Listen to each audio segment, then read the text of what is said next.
Sveiki. Šiandieną noriu pakalbėti apie meno pagrindinės 5 kryptis.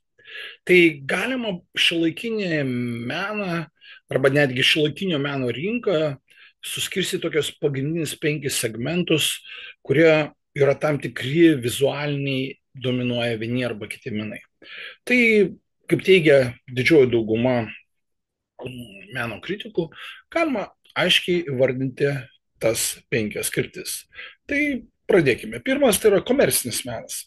Pasižymi tuo, kad suteikia vizualinę tokią kaip pagalbą, kuriant įvairiausius kompiuterinius žaidimus, knygas, grafinis dizainas, iliustracijos ir panašiai.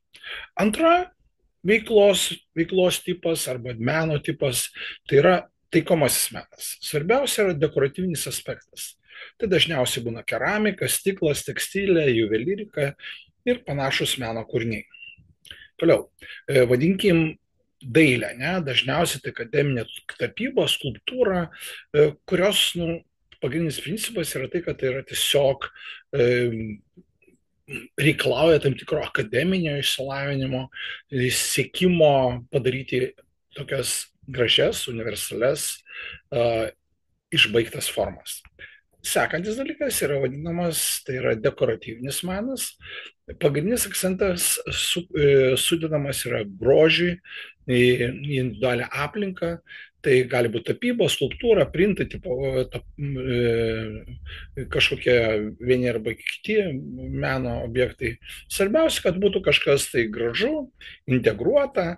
Ir tai yra dekoratyvinio meno pagrindinis dalykas. Ir vadinamas šiuolaikinis menas, arba patikslinčiau šiuolaikinis aktualus menas, tai turi būti konceptualiai originalus ir inovatyvus.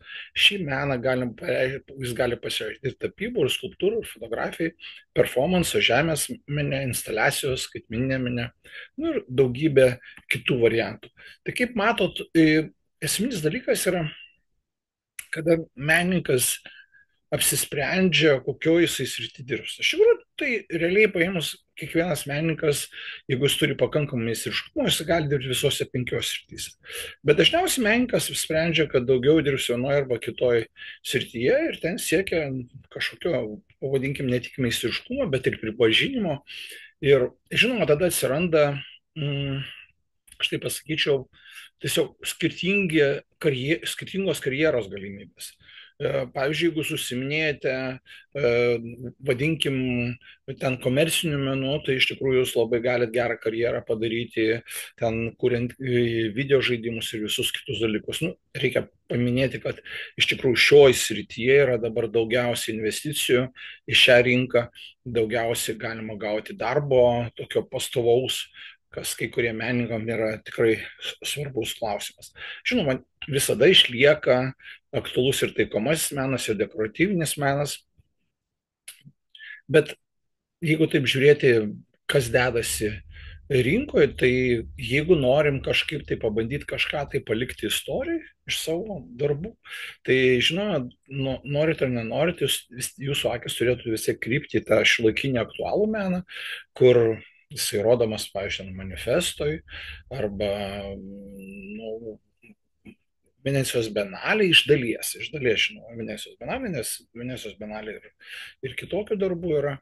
Tai kitaip sakant, tas apsisprendimas, jisai toks yra pakankamai svarbus ir nėra taip paprasta, kad ten visur suspėti dalyvauti. Kaip pavyzdys, pavyzdžiui, jeigu užsiminėt šiuolaikiniu aktualiu menu, tai nebūtinai turi būti tas meno kūrinys kažkoks gražus.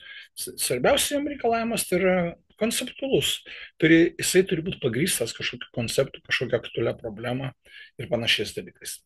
Jeigu įdomu, jeigu norite išgirsti paskaitas, sudalyvauti seminaruose, tai skambite apačioje esančiais telefonais arba rašykite e-mailą. Iki malonaus. Malonu su visais bendrauti ir susitikti.